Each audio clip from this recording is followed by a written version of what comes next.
The bulldozers rolled across Marcus Chen's century-old farm at dawn, tearing through his grandmother's rose garden without warning. The HOA's emergency utility access was nothing more than an illegal land grab, but they had no idea Marcus was a former military engineer who'd spent years designing traps in hostile territory. As concrete trucks poured the foundation for their unauthorized underpass, Marcus smiled grimly, watching from his farmhouse window. They thought they'd buried his dreams beneath their suburban empire. They had no idea what they'd actually buried themselves into. Marcus Chen's hands trembled as he held the court papers, the morning sun streaming through his kitchen window and illuminating the legal document that felt like a death sentence. Eminent domain proceedings suspended pending further review. The words blurred as he read them for the third time, his coffee growing cold on the scarred wooden table that had belonged to his grandmother. Outside, the sound of heavy machinery grew louder. No, no, no, he whispered, dropping the papers and rushing to the window. 3 bulldozers were already past his property line, their yellow hulks moving like prehistoric beasts across the field where his grandmother had grown prize-winning tomatoes for 40 years. Behind them, a convoy of trucks kicked up dust clouds that settled like a shroud over everything his family had built. Marcus grabbed his phone and dialed his lawyer's number with shaking fingers. "Janet, they are here. The bulldozers are on my land right now." "What?" "That's impossible," Janet Morrison's voice crackled through the speaker. "The injunction is still active. They can't tell that to the crew destroying my irrigation system." Marcus watched in horror as a bulldozer blade caught the main water line, sending a geyser of precious groundwater into the air. "They are not stopping, Janet. They are going right through the middle of my farm. I'm calling the sheriff." "Don't confront them, Marcus. Let me handle this legally." But Marcus was already pulling on his boots, his military training kicking in. As adrenaline flooded his system, 12 years as an Army Corps of Engineers officer had taught him to assess threats quickly, and this was definitely a threat. He'd survived 3 tours in Afghanistan by staying calm under pressure and thinking 3 moves ahead. He wasn't about to let a bunch of suburban bureaucrats destroy everything without a fight. The screen door slammed behind him as he strode across his yard, past the vegetable garden his late wife Sarah had planted before the cancer took her, past the chicken coop where his grandmother's prized Rhode Island Reds still laid eggs every morning.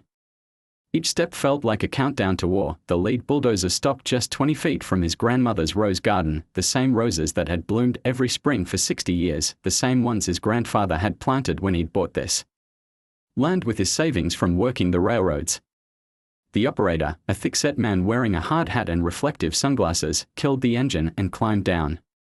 "You Marcus Chen?" the man asked, consulting a clipboard. "This is my property," Marcus said, his voice steady despite the rage building in his chest. "You're trespassing." The man shrugged. "Got a work order from Meadowbrook Estates HOA. Says here we are putting in a utility access road. 30-foot easement running east to west across your property." "There's no easement. There's an active court case challenging any right-of-way." "Look, buddy, I just follow the work orders. You got a problem, take it up with the office." The operator turned back toward his machine. Marcus stepped in front of him. "I said stop." The operator's face hardened. "You threatening me?" "I'm informing you that you're committing criminal trespass and destruction of private property." "I've called the sheriff." "Yeah? Well, I got 3 more crews coming behind me, and we got a deadline to meet. So unless you want to get hurt, I suggest you go back to your house and let us work." Before Marcus could respond, a silver Lexus SUV pulled up at the edge of his property, and Richard Blackwood emerged like a shark scenting blood in the water. The Meadowbrook Estates HOA president wore an expensive suit despite the early hour. His silver hair perfectly styled, his smile predatory. "Marcus, good morning," Blackwood called out, approaching with the confidence of a man who'd never been denied anything he wanted. "I hope there won't be any unpleasantness this morning. We are all neighbors here. Neighbors don't bulldoze through each other's property without permission." Blackwood's smile never wavered. "Actually, they do, when there's a legitimate public need. The City Council approved our emergency utility access corridor last night. Completely legal. Marcus felt his blood turn to ice. That's impossible. There was supposed to be a hearing next week. Emergency session. Public safety concerns. Blackwood pulled out his phone and showed Marcus a digital document. Water main failure in Sector 7. 43 homes without water. The city had to act fast. That's convenient timing. Isn't it? Blackwood's mask slipped for just a moment, revealing the cold calculation underneath. The thing is, Marcus, this was always going to happen. You've been fighting the inevitable. For 2 years. We offered you fair market value for this land. Hell, we offered you above market value. But you had to be stubborn.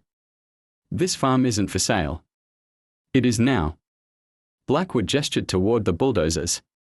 Eminent domain is a beautiful thing when used properly. Public good trumps private sentiment. Every time. Marcus watched as the second bulldozer started up, its blade lowering toward his grandmother's roses. Something crystalline and cold settled in his chest, the same feeling he'd had in Kandahar when he'd realized the local construction project was a setup, that the village elder who'd been so helpful was actually feeding information to the Taliban. You know what I did in the army, Richard? Blackwood's smile flickered. I heard you were some kind of engineer. Combat engineer. Specialized in explosive ordnance disposal and tactical construction. Marcus's voice dropped to barely above a whisper. I spent 4 years learning how infrastructure works, how to build it, how to protect it. He paused, letting the words hang in the air.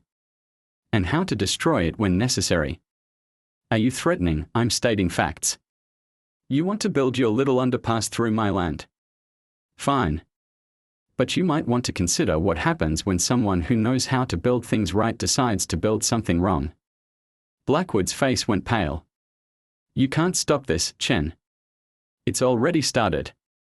The sound of splintering wood filled the air as the bulldozer blade caught the corner of his grandmother's rose arbor, the hand-carved posts that his grandfather had made shattering like kindling.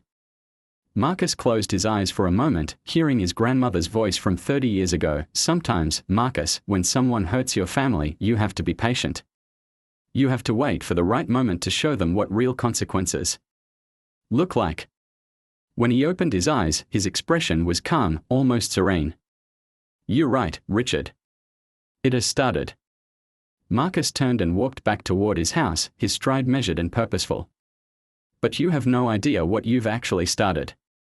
Behind him, the bulldozers resumed their work, and Blackwood climbed back into his Lexus with the satisfaction of a man who believed he'd won.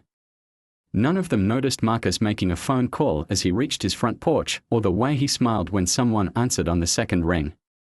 Jimmy. It's Marcus. Remember that favor you owed me from Helmand Province? I'm ready to collect.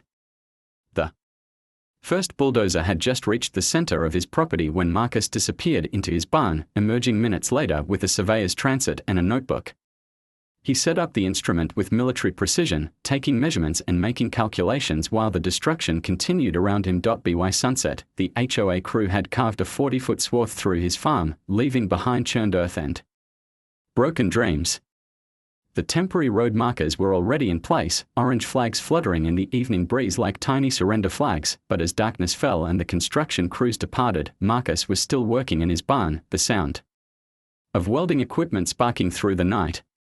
His laptop screen glowed with engineering schematics and soil composition reports, and spread across his workbench were materials that would have been very familiar to anyone who'd ever worked in military demolition. He was no longer the grieving widower who'd been trying to hold on to his family's legacy through legal channels. The moment that first bulldozer had destroyed his grandmother's roses, Marcus Chen had become something far more dangerous, a combat engineer with nothing left to lose and a very specific skill set. The HOA had won the first battle by cheating. By manipulating the system, by using their money and connections to steamroll over a simple farmer's rights.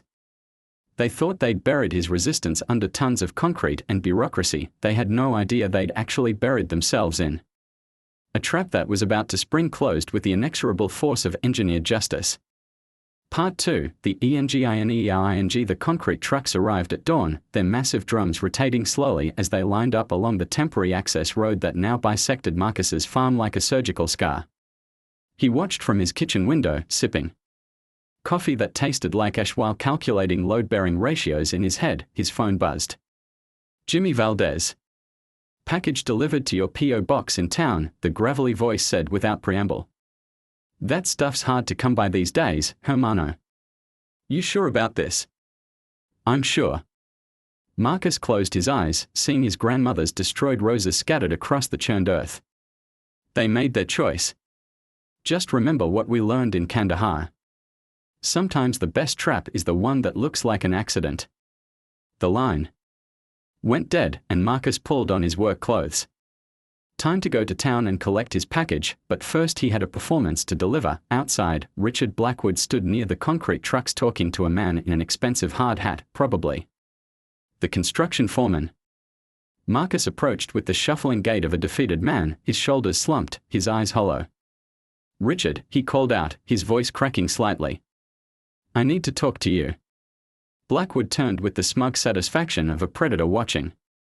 It's pray surrender. Marcus. Finally coming to your senses. This has to stop. Marcus gestured weakly at the construction site. I can't. Sarah would have hated seeing this place destroyed. Maybe we can work something out. The construction foreman, a weathered man named Pete Garrison, stepped forward. You the property owner? What's left of it, Marcus replied bitterly. Look, I'm sorry about your situation, but we got a job to do. City's breathing down our necks. To get this utility corridor finished. They are talking about fines if we don't have it done by next Friday. Next Friday? Marcus's apparent despair deepened. That's only 8 days. 7, actually, Blackwood corrected with barely concealed glee. We are working weekends. Round-the-clock operation. Very expensive, but the Meadowbrook Estates HOA board approved the overtime budget. We really want to make sure our residents get their water service restored as quickly as possible. Marcus nodded numbly. I understand. Could I ask? One favor.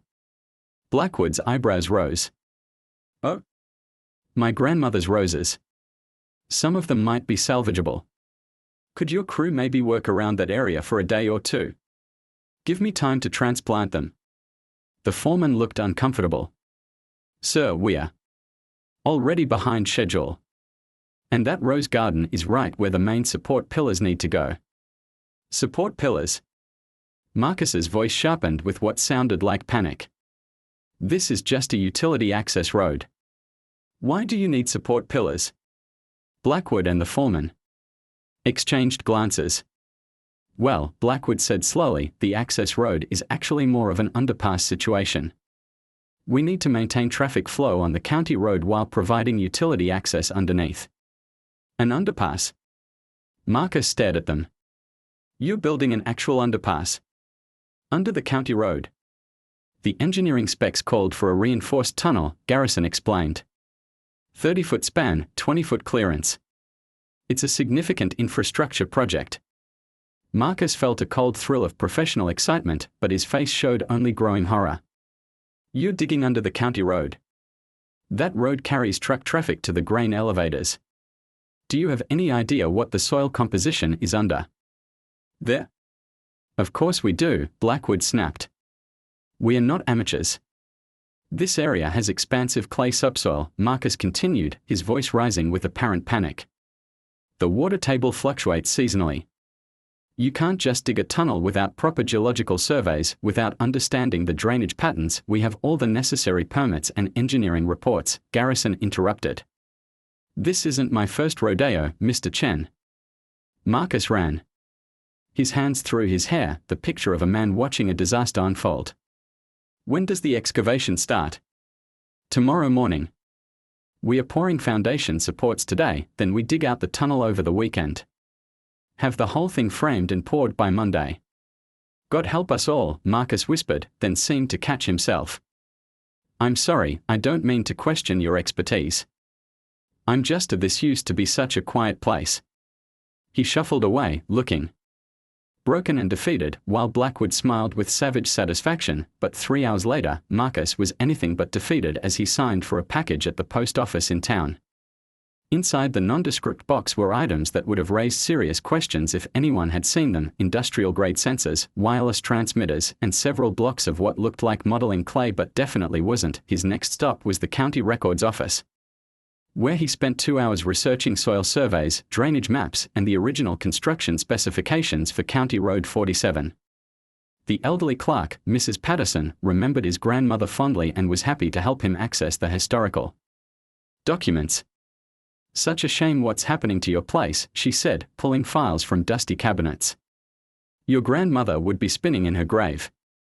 "She might get her revenge yet," Marcus murmured, studying a soil composition report from 1987. "Mrs. Patterson, this drainage survey shows underground water flow patterns. Do you have the updated version from the 2010 infrastructure assessment?" "Oh my, yes." That was quite the to-do. The county had to reroute several storm drains because of erosion issues. She handed him another file. Caused all sorts of problems for the developers who wanted to build on the south side. Marcus studied the updated drainage map, his trained eye immediately spotting what the HOA's engineers had either missed or ignored. The underground water flow created a natural weakness in the subsoil directly beneath the planned tunnel site. During heavy rains, like the thunderstorms forecast for next week, the clay would become unstable. Mrs. Patterson, hypothetically speaking, if someone were to dig a large excavation in this area, he pointed to the map, and then we got significant rainfall, what would happen? The old woman peered at the survey maps. "Oh my. Well, according to this report, that area is classified as high risk for subsidence during wet weather conditions. The clay expands and contracts significantly with moisture changes." "Subsidence," Marcus repeated thoughtfully. "Meaning the ground could shift or sink." "Exactly. That's why the county requires special foundation requirements for any construction in those zones. Deep pilings, reinforced drainage, waterproofing systems." She looked at him curiously. "Why do you ask?" "Just curious about my land's history." Marcus smiled grimly. "Very curious indeed." Back at the farm, the concrete trucks were finishing their work, pouring foundation footings for the tunnel supports. Marcus watched from his barn, timing their operation while making notes in his engineering journal. The construction crew was working fast, too fast to properly cure the concrete, too fast to install adequate drainage. As evening fell, he made his move. The construction site was empty except for a single security guard who spent most of his time in his truck, reading magazines. Marcus had observed the pattern for 3 days. The guard made walking rounds every 2 hours, spending exactly 12 minutes checking the equipment and materials. At 11:47 p.m., during the guard's longest break, Marcus slipped onto the construction site with the quiet efficiency of a man who'd spent years moving unseen through hostile territory. His first stop was the freshly poured concrete footings. Using a battery-powered drill with a masonry bit, he created 6 small holes in strategic locations, each one precisely calculated to weaken the structural integrity without being immediately obvious. Into each hole, he inserted one of Jimmy's special packages, small charges designed to look like construction flaws if discovered, timed to activate only under specific pressure conditions.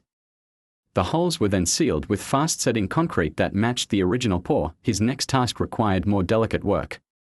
The utility lines that would run through the tunnel were already being laid: water mains, electrical conduits, fiber optic cables. Marcus had memorized their routing from the construction plans he'd photographed earlier. Using tools that would be familiar to any combat engineer, he installed pressure-sensitive devices at key junction points, each one designed to trigger catastrophic system failures under precise conditions. The final element of his trap required the most skill. Using his knowledge of soil mechanics and hydrology, Marcus began installing a series of drainage redirectors around the construction site. To any casual observer, they would look like erosion control measures, the kind of thing a responsible landowner might install to protect his property. In reality, they formed a sophisticated water management system designed to channel rainwater directly into the tunnel excavation at maximum pressure and volume. By 3 a.m., Marcus had finished his work and returned to his house, where he spent the remaining hours before dawn programming the wireless sensors he'd installed throughout the construction site. Each sensor would monitor pressure, moisture levels, structural stress, and ground stability. When the conditions were exactly right, his system would trigger a cascade of failures that would look entirely accidental to any investigation. The beauty of his trap lay in its subtlety. Every component he'd installed could be explained as either natural geological phenomena or construction flaws. The charges were disguised as concrete voids caused by poor curing. The pressure sensors looked like utility monitoring equipment. The drainage redirectors appeared to be the first shovel bit into the earth at exactly 6 a.m. Saturday morning, and Marcus felt each scoop like a physical blow.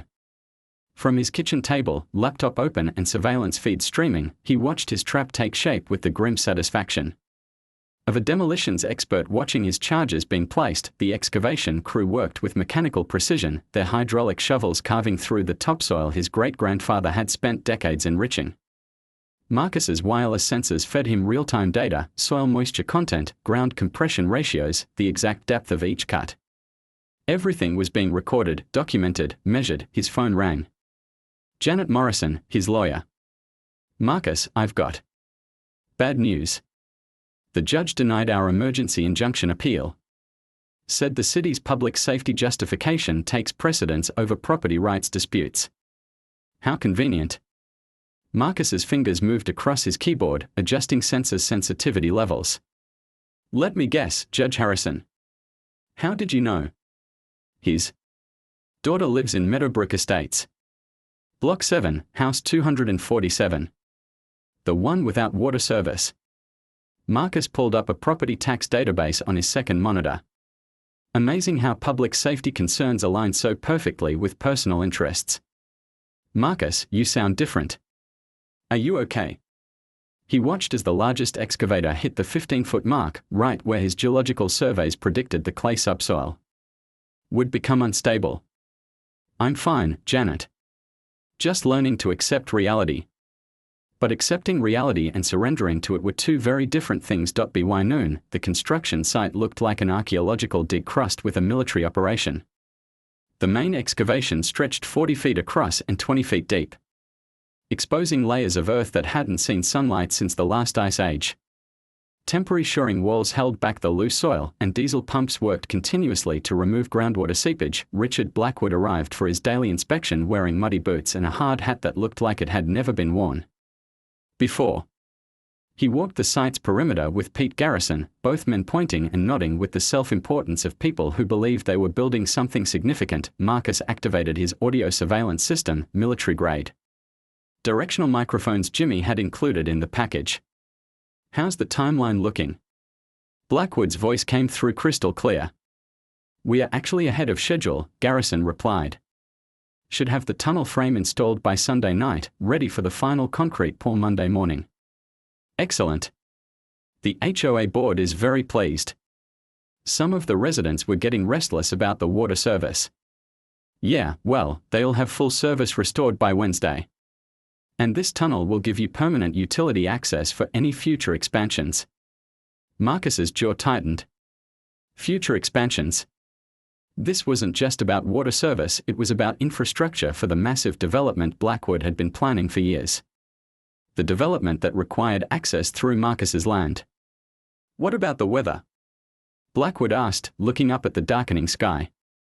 "I heard we might get some rain." "Shouldn't be a problem. We've got pumps and the shoring walls are rated for temporary loads. As long as we don't get a biblical flood, we'll be fine." Marcus smiled coldly and opened his weather monitoring app. The storm system approaching from the west was bigger than the local meteorologists realized. His military weather forecasting training let him read the satellite data more accurately. They weren't looking at a typical afternoon thunderstorm. They were looking at a slow-moving supercell that would dump 3 to 4 inches of rain over 6 hours, with peak intensity right around midnight Sunday. His phone buzzed with another text from Jimmy. "Hermano, you see the weather forecast? That storm's gonna be a monster." Marcus typed back, "Some monsters are exactly what we need." As afternoon shifted toward evening, the excavation work intensified. Floodlights illuminated the site as crews worked through their dinner break, determined to stay ahead of schedule. The tunnel's steel framework was already being assembled off-site, ready for installation Sunday morning. Marcus used the cover of darkness to conduct his final site inspection. Dressed in dark clothes and moving with the stealth his special operations training had drilled into him, he approached the construction zone from the east, where heavy machinery blocked the security guard's view. The excavation was even more impressive up close and more dangerous. The temporary shoring walls showed stress cracks that wouldn't be visible from the surface. The drainage pumps were working overtime, and the water table was higher than the engineering reports had predicted. Most critically, the concrete footings he'd sabotaged were showing hairline fractures that would spread rapidly under pressure. Perfect. Marcus made his way to the sensor monitoring station he'd hidden in an abandoned chicken coop. The wireless array gave him complete surveillance coverage of the construction site, plus control over the drainage redirection system he'd installed. With a few keystrokes, he activated the final components of his trap. Sunday morning brought organized chaos. The tunnel framework arrived on 3 flatbed trucks, each section precisely engineered and weighing several tons. A massive crane was brought in to lower the steel structure into the excavation, while crews worked frantically to prepare the foundation mounting points. Marcus watched the operation with professional admiration. It was actually good work, the kind of infrastructure project he might have designed himself under different circumstances. The tunnel sections were well built, properly reinforced, designed to last decades under normal conditions. Unfortunately for Blackwood and his crew, the conditions were about to become anything but normal. At 11:30 a.m., the first drops of rain began to fall. Light, intermittent drops that sent the construction foreman checking his weather app with growing concern. "How's it looking, Pete?" Blackwood asked, jogging over from his Lexus. "Radar shows the main storm won't hit until tonight. We should have the framework installed and secured by then." "Should." "Will," Garrison corrected firmly. "We'll be fine." But Marcus's sensors were telling a different story. Soil moisture content was rising faster than the pumps could compensate. Ground pressure readings showed the clay subsoil beginning to soften and shift. Most ominously, the stress fractures in his sabotaged concrete footings were spreading as the structural load increased. By 3 p.m., the first tunnel section was in place, its weight distributed across the foundation points Marcus had carefully weakened. The second section went in at 4:30, and the third at 6:15, just as the rain began falling steadily. Marcus's phone rang. Unknown number. "Mr. Chen. This is David Park from Channel 7 News. We understand you're involved in a property dispute with the Meadowbrook Estates HOA." Marcus closed his eyes. Someone had leaked the story, probably someone who wanted to see Blackwood taken down. "I have no comment." "Sir, we've received reports that the HOA may have used fraudulent emergency declarations to seize your property. Would you be willing to go on record?" "Not yet," Marcus said carefully. "But you might want to keep your news crew on standby for the next few days. I have a feeling this story is about to get much more interesting." The rain intensified as darkness fell, transforming from a steady drizzle into a proper downpour. Marcus watched his sensor feeds as water began pooling around the construction site, overwhelming the temporary drainage systems. The pumps in the excavation worked desperately to keep up, but they were fighting a losing battle against both groundwater seepage and surface runoff. At 9:47 p.m., his sensors detected the first critical threshold. Soil saturation had reached 85%. In the areas surrounding the concrete footings, the clay subsoil was becoming plastic, losing its ability to bear structural loads. At 10:23 p.m., stress readings on the tunnel framework spiked as the softening ground began to shift. The steel structure was designed to handle vertical loads, not the lateral forces created by unstable soil conditions. At 11:15 p.m., the rain reached peak intensity. Marcus's hidden drainage redirectors activated automatically, channeling thousands of gallons of storm water directly into the excavation site. What had been manageable groundwater seepage became a torrential flood that overwhelmed every pump on site. Marcus's laptop screen showed feeds from 6 different cameras as the disaster unfolded in real time. The excavation was filling with water faster than it could be pumped out. The temporary shoring walls began to buckle under the pressure of saturated soil. Most critically, the concrete footings, already compromised by his carefully placed charges, started to fail under the combined stress of shifting ground and structural overload. At 11:43 p.m., the first support column cracked. At 11:51 p.m., the second column began to tilt. At 11:58 p.m., The entire tunnel framework, representing hundreds of thousands of dollars in materials and engineering, started to collapse into the flooded excavation. Marcus closed his laptop and walked to his front porch, where he could hear the disaster happening in real time. The sound of cracking concrete, groaning steel, and rushing water created a symphony of destruction that echoed across his ravaged farm. His phone buzzed with emergency alerts. Flash flood warning. Road closure notifications. And then, at 12:17 a.m., the call he'd been waiting for. Marcus. Pete Garrison's voice was barely audible over the sound of chaos. We need help. The tunnel collapsed. The excavation is flooding. We've got equipment trapped down there. I'm sorry to hear that, Mark.